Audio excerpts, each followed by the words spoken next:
olsun ki, onların da ruhuna Quran ayələri qidadır. Baxmayaraq ki, ərəb dili şirin dil deyil. Əsli həqiqətdə baxanda, çünki biz bilirik ki, deyir, türkü hünər, türk hünərdir, türk dildə danışmaq bu hünər tələb edir. Fars dili şəkər şirin yəni fars dili şirin dildir. Ərəb dili üçün dillər qərizdir. Qərizdir. Yəni, amma buna baxmayaraq, ərəb dili şirin olmadığına görə çox maraqlı bir məsələdir ki, ne üçün Quran oxunulanda insana yapışır? Hər hansı bir danışıqda o qədər yapışma yoxdur, belə deyək də, şirinlik yoxdur.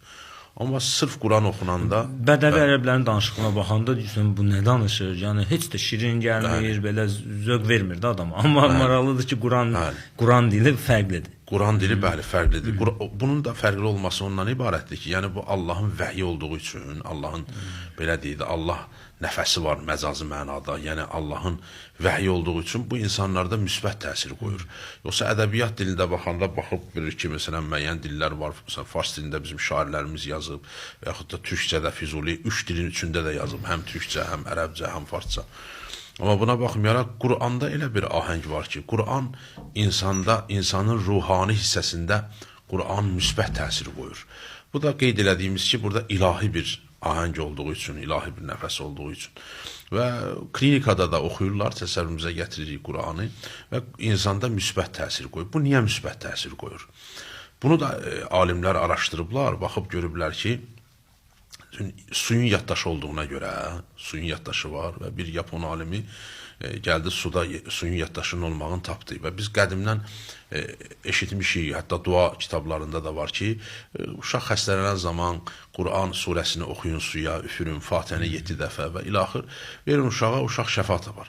Hətta bir zamanlar buna belə deyək də məsxərə ilə yanaşanlar vardı Sovetlər vaxtında. Mozalan da çəkirdilər müəyyən şeylər ki, güya bununla insan şəfa tapacaq. Amma bugün biz baxıb görürük ki, Yaponiyada bir alim gəlir, suyun yaddaşının olduğunu tapır, suyun yaddaşı var və o xoş sözlər deyəndə molekulları müsbətə doğru gedir, pis söz deyəndə, xoşa gəlməyən sözlər deyəndə tamam dəyişilir və bunu araşdırıb. Və bu qənaətə gəlir, hətta Misirdə də belə televiziyada çıxış edib, televiziya kanallarının birində bunu ispat edib ki, suyun yaddaşı var. Bunu Quran deyəndə, yəni Quran ayələrini biz suya oxuyub uşaqlara verəndə ki, Quran deyir ki, bunda şəfa vericilik xüsusiyyəti var və insanın həm cisminə, həm mənəviyyatına, belə deyək də, xəstəliklərini aradan aparır. Burada şübhə ilə yanaşılırdı. Amma çox maraqlıdır, bir Yapon, bir bütpərəst gəlir və bunu tapır və bunu deyir ki, suyun yaddaşı var, bu səfər bu alqışlanır. Və maraqlısı budur ki, insanın da vücudunda, alimlər deyirlər ki, 70% hissəsi mayədən təşkil olunub insanın. Mayə var 70% vücudunda.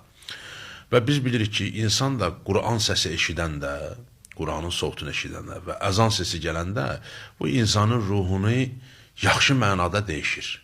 Yaxşılığa doğru dəyişir. Yəni, insan sanki rahatlıq tapır Quran ayəsini eşidir. Məsələn, bəzi insanlar, alimlər var, özləri də deyir ki, bizə Quran oxuyun. Məsələn, Peyğəmbərimiz özü də deyir, mənə Quran oxuyun. Deyirlər, ya Rasulullah, Quran sizə nazil olub, biz sizə Quran mı oxuyaq? Deyirdim,